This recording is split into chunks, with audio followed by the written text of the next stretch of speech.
September 19 ପରଠାରୁ ଦେଶର ଅଧିକାଂଶ ଅଞ୍ଚଳରେ ତାପମାତ୍ରା ବଢ଼ିବ।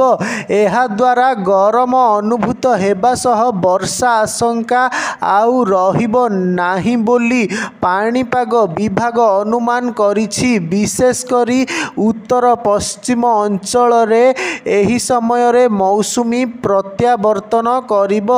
ଦିନର ତାପମାତ୍ରା ବଢ଼ିଲେ ବି ରାତି ଶରତ ପ୍ରଭାବରେ ଥଣ୍ଡାର ଅନୁଭବ ହେବ। ପାଣିପାଗ ବିଭାଗର ଆକଳନ ଅନୁସାରେ 19 ତାରିଖ ପରଠାରୁ ମୌସୁମୀ ପ୍ରତ୍ୟାବର୍ତ୍ତନ ଆରମ୍ଭ ହେବ।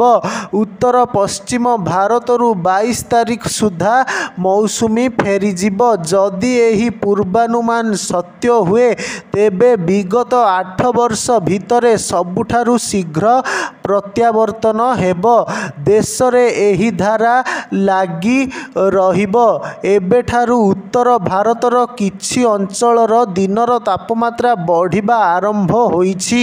ପ୍ରଭାବରେ ବର୍ଷା ପରିମାଣ କମିବାରେ ଲାଗିଛି। ପୂର୍ବାଞ୍ଚଳକୁ ଛାଡ଼ିଦେଲେ ସାରା ଦେଶରେ ସେପ୍ଟେମ୍ବର 26 ତାରିଖରୁ ଅକ୍ଟୋବର 3 ତାରିଖ ମଧ୍ୟରେ ଏହି ପ୍ରକ୍ରିୟା ଜାରି ରହିବ ଏବଂ ବର୍ଷା ପରିମାଣ ଯଥେଷ୍ଟ କମିଯିବ ବୋଲି ପାଣିପାଗ ବିଭାଗ ପୂର୍ବାନୁମାନ କରିଛି। ବିଭାଗୀୟ ତଥ୍ୟରୁ ଜଣାପଡ଼ିଛି ଯେ ଚଳିତ ମୌସୁମୀ ଋତୁରେ ଦେଶ 8% ଅଧିକ ବର୍ଷା ଲାଭ କରିଛି। ଦକ୍ଷିଣ ଭାରତରେ ସର୍ବାଧିକ 20% ଅଧିକ ବର୍ଷା ହୋଇଥିବା ବେଳେ କେନ୍ଦ୍ର ଭାରତରେ 18% ଅଧିକ ବର୍ଷା ହୋଇଛି। ପୂର୍ବ ଏବଂ ଉତ୍ତର ପୂର୍ବ ଅଞ୍ଚଳରେ ସ୍ୱାଭାବିକଠାରୁ 15% ଅଧିକ ବର୍ଷା ହୋଇଥିବା ବେଳେ ଉତ୍ତର ପଶ୍ଚିମାଞ୍ଚଳରେ ସର୍ବନିମ୍ନ 7% ସ୍ୱାଭାବିକଠାରୁ ଅଧିକ ବର୍ଷା ହୋଇଛି।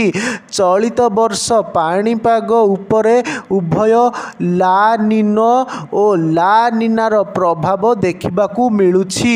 ଏହା ଏକ ଅନ୍ତରୀଣ ବର୍ଷ ହୋଇଥିବାରୁ ଏଥର ଶରତ ଏବଂ ଶୀତ ଋତୁରେ ଅଧିକ ଥଣ୍ଡା ଅନୁଭବ ହୋଇପାରେ ବୋଲି ବିଶେଷଜ୍ଞମାନେ ଅନୁମାନ କରିଛନ୍ତି।